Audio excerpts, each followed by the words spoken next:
Welcome back to NENC Media Group, cutting through the noise with clear, concise news recaps you can trust. If you're new here, I'm your host, Nick. Hit subscribe now and tap the bell icon so you never miss our daily updates. And be sure to like this video and drop a comment below with the stories you want covered next. Let's dive in. Our top story today: a bipartisan effort in Washington aims to bolster Ukraine's defenses with over $50 billion in U.S. support across the next 2 years. Senators Jeanne Shaheen, a Democrat from New Hampshire, and Lisa Murkowski, a Republican from Alaska, joined forces on this legislation. Their proposal calls for $30 billion in direct military assistance through 2027, plus $3 billion in foreign military financing spread over the next 2 fiscal years. Crucially, the bill broadens the president's authority to transfer weapons from Pentagon stocks, raising the annual ceiling from $100 million to $6 billion. That change would allow faster deliveries of tanks, artillery, and air defense systems to Kyiv. Lawmakers also earmark funding to strengthen America's industrial base, expanding domestic production of missiles, drones, and other critical equipment. Roughly half of the new aid package supports U.S. manufacturers, driving jobs and innovation here at home. To increase pressure on Moscow, the legislation includes measures to leverage frozen Russian assets, redirecting profits into Ukraine's rebuild, and a provision to transfer seized illicit arms to Ukrainian forces.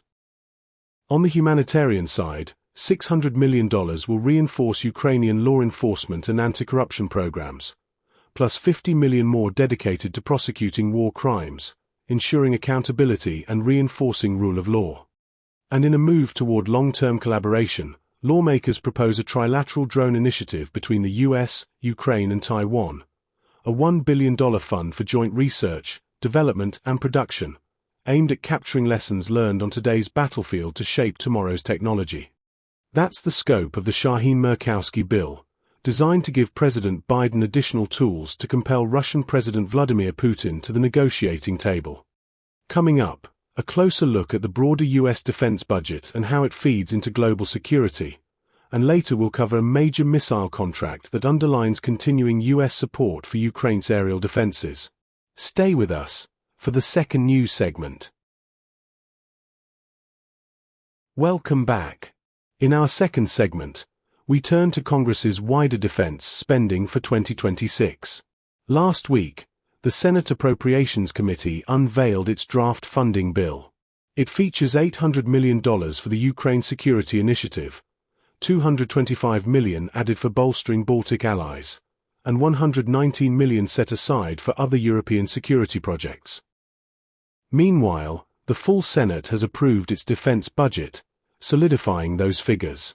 The House bill, by contrast, contained no direct Ukraine provisions, although an amendment to strip all Ukrainian funding failed on the floor, leaving the Senate plan intact. At the same time, the Department of Defense inked a huge $3.5 billion contract with Raytheon for production of medium-range AMRAAM air-to-air missiles. Deliveries will go not only to the United States, but also to allied forces in Japan, Canada, Germany, the United Kingdom, and critically, Ukraine itself. The AMRAAM has served as America's premier air superiority weapon for more than 3 decades, integrated on 14 platforms and fielded in 44 nations. In active combat zones, its track record for intercepting hostile aircraft and drones has only amplified its strategic value, reinforcing Allied deterrence from Europe to the Asia-Pacific. Taken together, these developments underscore a clear message. U.S. policymakers remain committed to sustaining Ukraine's defense and, by extension, deterring further Russian aggression.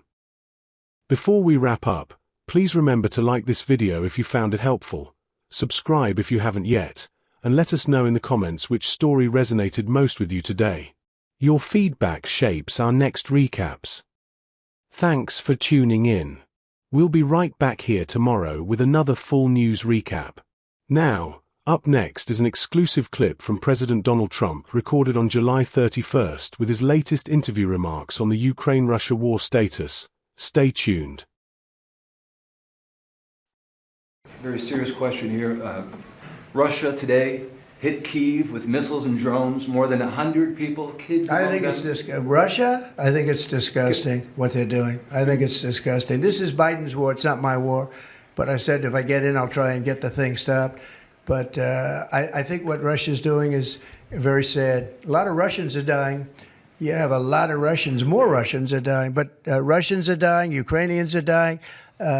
You know, the United States isn't really involved in that war. It shouldn't be. And by the way, I made a deal with NATO where NATO pays us for everything that we send. We send them ammunition, missiles, etc. And we're not paying anything for that war. But I will tell you this, it should be stopped. It's a disgrace. And the ones that are dying are they're losing 7,000 now. It was 5,000. They're losing now 7,000 soldiers a week, Ukrainian soldiers and Russian soldiers. And they're also losing people now in the towns and cities because Putin's hitting them with rockets. No, I think it's disgraceful. You have a 10-day deadline.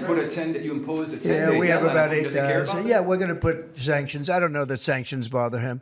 You know, they know about sanctions. I know better than anybody about sanctions and tariffs and everything else.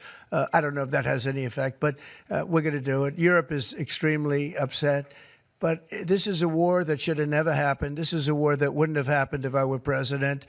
And this is Biden's war. This was a stupid war to get into. Should have never gotten into this war. Steve Witkoff is traveling to Israel. Yeah, going to Israel, and then he's going to Russia, believe it or not. Representative Marjorie Taylor Greene has said that what is occurring there is a genocide. Do you agree? Oh, it's terrible what's occurring there, yeah. It's a terrible thing.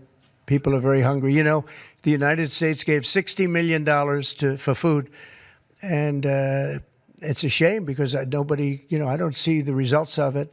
And we gave it to people that, in theory, are watching over it fairly closely. We wanted Israel to watch over it. Part of the problem is Hamas is taking the money and they're taking the food.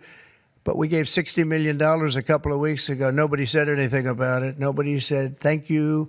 But I didn't need the thank you. I just wanted the people to get fed. And we're helping out financially with that situation. It's a terrible situation. So just to conclude, I want to thank everybody for being here. I want to thank you for being here. This is